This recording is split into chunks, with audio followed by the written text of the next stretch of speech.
Morning dear student. आज के lecture में हम स्टडी करेंगे nature of enzyme action. Enzyme के एक्शन का कैसा नेचर होता है। Each enzyme E has a substrate as binding site in its molecule, so it is a highly reactive enzyme substrate complex is produced। क्या होता है, जो एंजाइम होता है उसके पास क्या होते हैं, सबस्ट्रेट के लिए बाइंडिंग साइट प्रेजेंट रहते हैं, ठीक है, जिसकी वजह से वो क्या होता है, हाईली रिएक्टिव एंजाइम सबस्ट्रेट का कॉम्प्लेक्स प्रोड्यूस करते हैं। जब एंजाइम के साथ सबस्ट्रेट को मिक्स किया जाता है तो सबस्ट्रेट जो होता है वो एंजाइम के बाइंडिंग साइट के साथ क्या हो जाता है, अटैच हो जाता है। तो क्या बन जाता है, यहाँ पर एक ES का कॉम्प्लेक्स बन जाता है। This complex is short lived and dissociated into the product as product P and the unchanged enzyme with the intermediate formation of the enzyme product complex EP।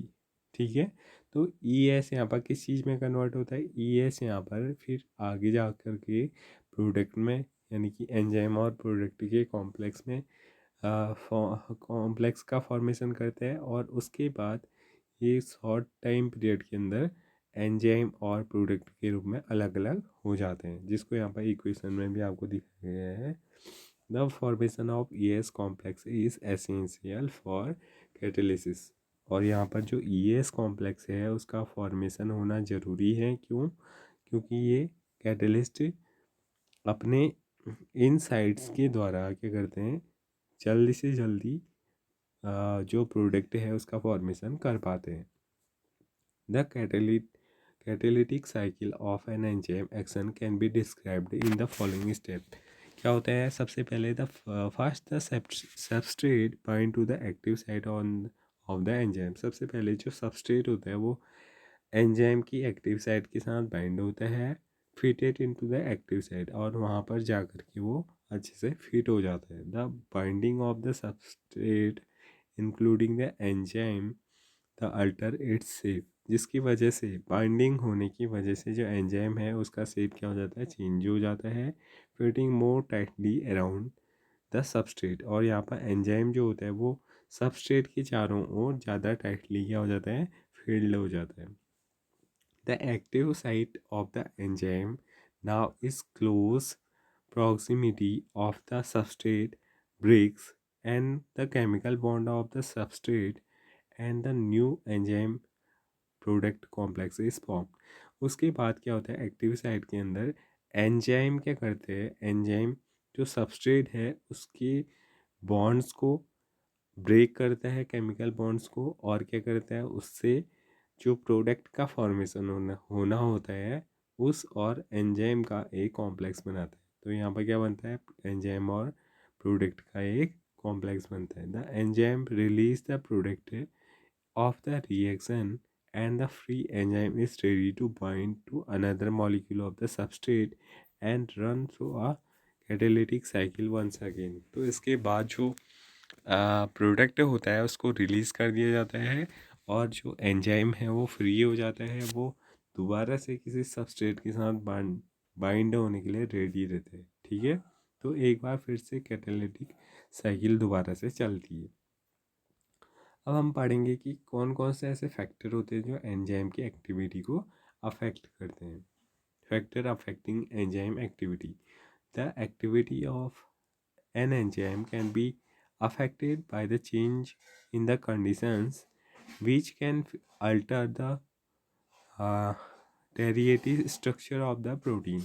तो ऐसे सारे चेंजेस जिनकी वजह से प्रोटीन के स्ट्रक्चर में चेंज हो रहा है, these include temperature, pH, change in substrate concentration or binding of specific chemical that regulate its activity। ये सारे क्या होते हैं, ये सारे फैक्टर्स जो एंजाइम की एक्टिविटी को क्या करते हैं, अफेक्ट करते हैं। सबसे हम स्टडी करेंगे टेम्परेचर एंड पीएच।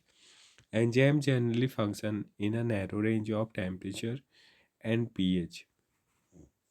जो एंजाइम होते हैं वो काफ़ी लो टेम्परेचर और उसका जो पीएच लेवल है वो भी काफ़ी लो पीएच लेवल में वो अच्छे से वर्क करते हैं, ठीक है। Each enzyme shows its highest activity at a particular temperature and pH called the optimum temperature and optimum pH. हर एक एंजाइम का क्या होता है, एक फिक्स एक ऐसा टेम्परेचर होता है और एक ऐसा पीएच होता है जिस पर वो क्या करते हैं, हाईएस्ट एक्टिविटी शो करते हैं। ठीक है, उस टाइम पर उनका प्रोडक्शन या उनका जो वर्क है वो क्या होता है, सबसे हाई होता है। तो ऐसे टेम्परेचर को हम बोलते हैं ऑप्टिमम टेम्परेचर और ऐसे पीएच को हम बोलते हैं optimum pH. Activity declines both below and above the optimum value.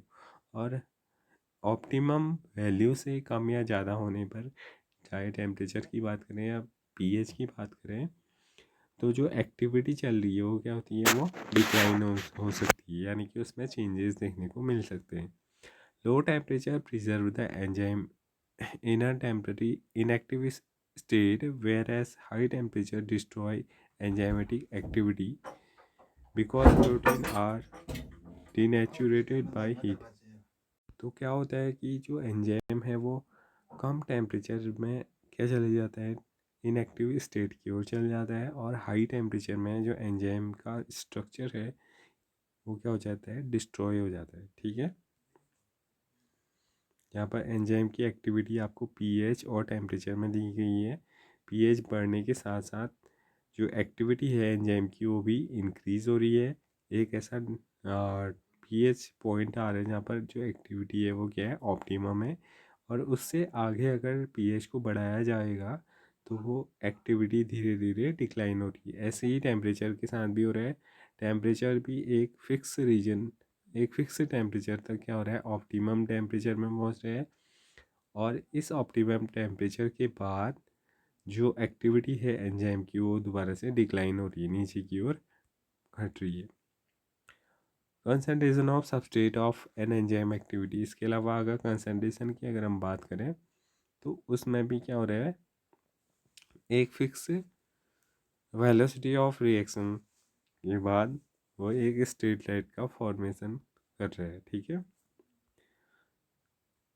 Concentration of substrate, substrate का कितना कंसंट्रेशन है, इससे क्या अफेक्ट बढ़ता है। With the increase in the substrate concentration the velocity of the enzyme reaction rise at first. क्या होता है, जैसे जैसे सबस्ट्रेट का कंसंट्रेशन बढ़ाया जाता है वैसे वैसे सबसे पहले क्या होता है, जो एंजाइमेटिक रिएक्शन होती है वो क्या होती है, उसकी वेलोसिटी क्या होती है, इंक्रीज होती है।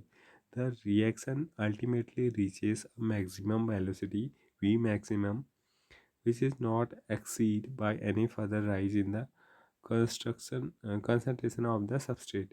तो एक ऐसा पॉइंट आता है V मैक्सिमम या मैक्सिमम वेलोसिटी वाला पॉइंट, जिसके बाद अगर और ज़्यादा कंसंट्रेशन बढ़ाया जाए सबस्ट्रेट का तो क्या होता है, कोई भी उसमें चेंज, वेलोसिटी में कोई भी चेंज देखने को नहीं मिलता है।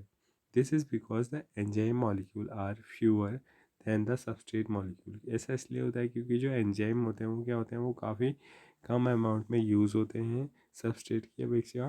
This is because and the saturation of these molecule, there are no free enzyme molecule to bind with the additional substrate molecules। और यहाँ पर आप कोई भी एडिशनल सब्सटेंस ऑब्जेक्ट के पास प्रेजेंट नहीं रहते हैं। ठीक है, यहाँ पर आपको इस डायग्राम में दिखाया गया है कि कैसे सबस्ट्रेट का अमाउंट बढ़ाने से पहले तो धीरे धीरे इंक्रीज़ हो रही है जो वेलोसिटी ऑफ रिएक्शन है, बट एक फिक्स पॉइंट के बाद वो क्या हो रही है, बिल्कुल एक स्ट्रेट लाइन के रूप में आगे की ओर बढ़ रही है। ठीक है, आप समझ रहे होंगे मैं क्या कह रहा हूँ।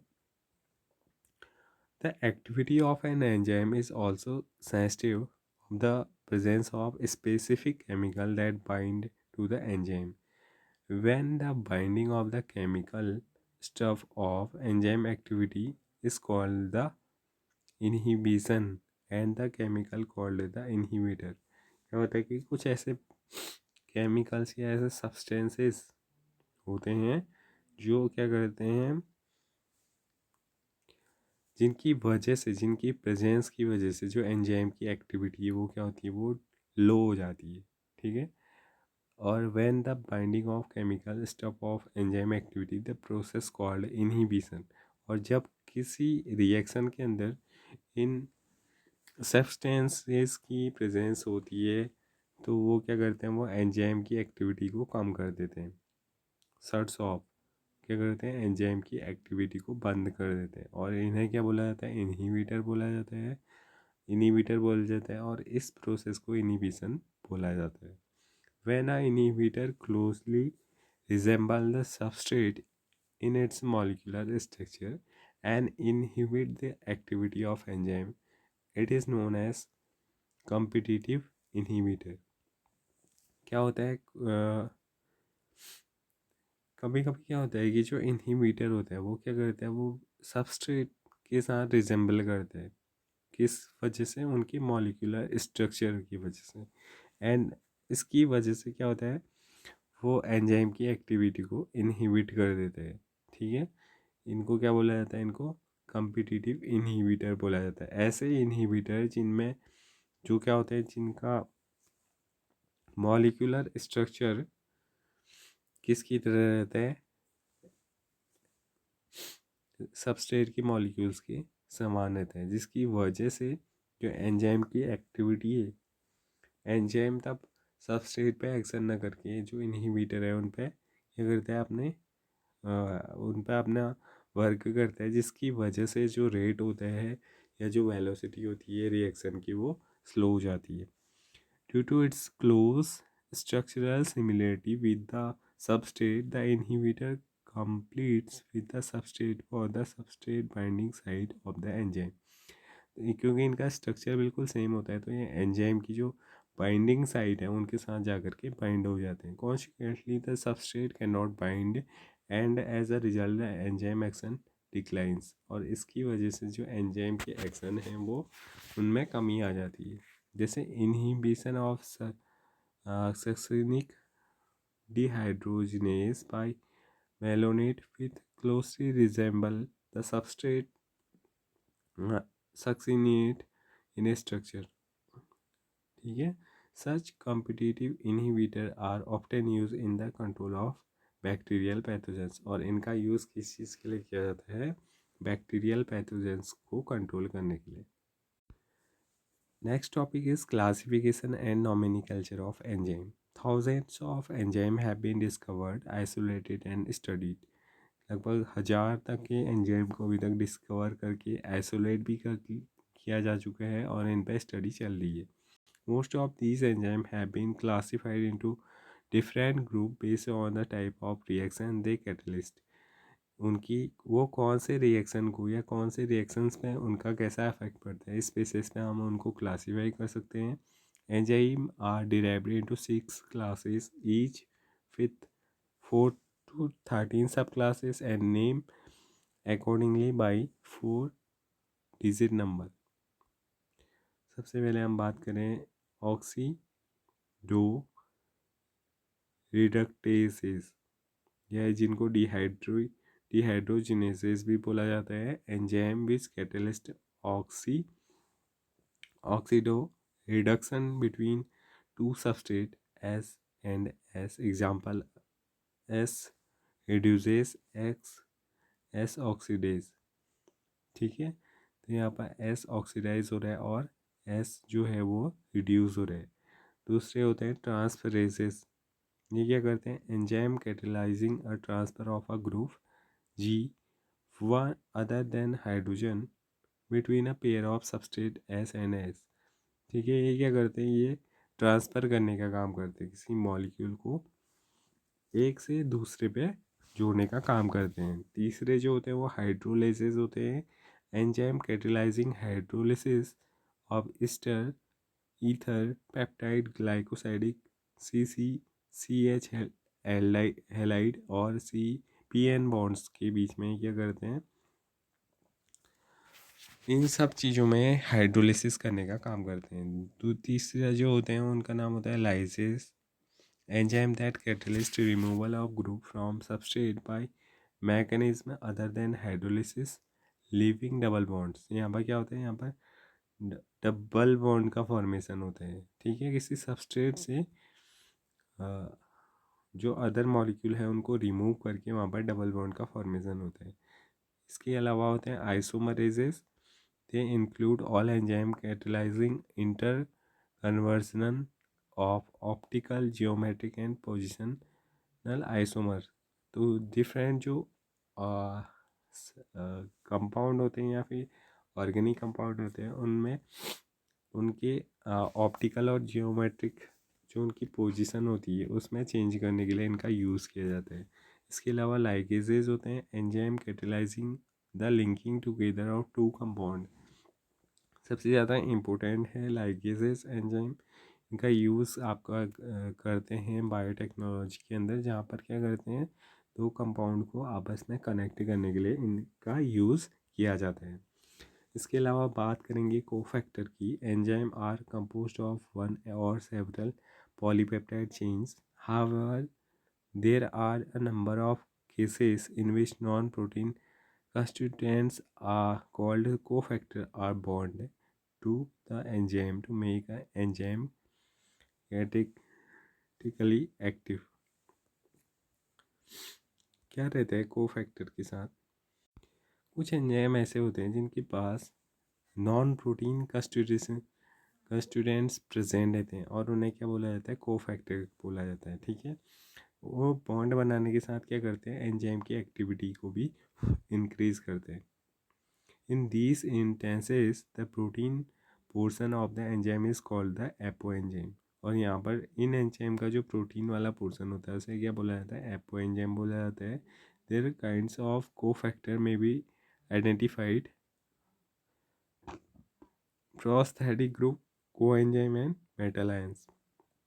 Prosthetic group are organic compound and are distinguished from other cofactor in the way in that they are tightly bound to the apoenzyme।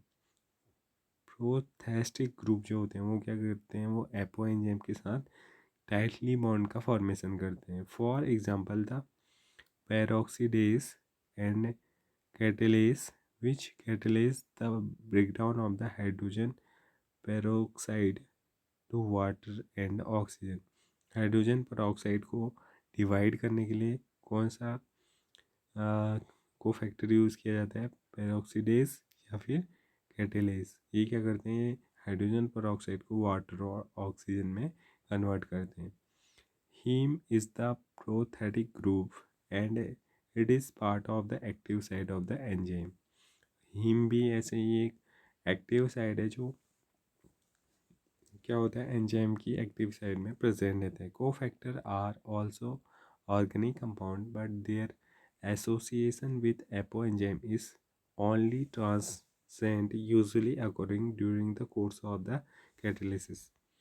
Cofactor भी क्या होते हैं? ऑर्गेनिक कंपाउंड होते हैं, लेकिन उनका एसोसिएशन किसके साथ होता है? एपो एंजाइम के साथ।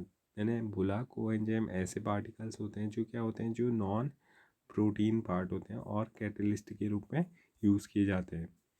ठीक है, इनका जो कनेक्शन होता है किसके साथ होता है? एपो एंजाइम के साथ होता है। Furthermore, coenzymes serve as a cofactor in a number of different enzyme catalyzed reaction। इसके अलावा कोएंजाइम क्या होते हैं? डिफरेंट नंबर ऑफ रिएक्शंस में जिनमें एंजाइम का यूज़ किया जाता है कैटलिस्ट के रूप में, वहाँ पर हेल्प करते हैं। The essential chemical components of many coenzyme are vitamins। Example coenzyme nicotinoid adenine dinucleotide NAD। ये क्या है? एक एंजाइम को एंजाइम है और यहाँ पर इसका जो कंपोजिशन है वो क्या है? विटामिन है। And NADP contain the vitamin niacin. Number of enzyme require metal ions for their activity which form coordination bond with the chains at the active site and at the same time from one or more coordination bond with the substrate। Example zinc, a cofactor for the uh, proteolytic enzyme carboxypeptidase। Catalytic activity is lost when the cofactor is removed from the enzyme, which testifies that they play a crucial role in the catalytic activity of the enzyme. तो क्या होता है, को factor काफ़ी ज़्यादा important है, अगर इनको रिमूव कर दिया जाए तो जो एक्टिविटी है एंजाइम की वो क्या हो जाती है, कम हो जाती है। तो ये लेक्चर यहीं पर कंप्लीट होता है। इसके बाद हम नेक्स्ट वीडियो में नेक्स्ट चैप्टर को पढ़ेंगे। Thank you.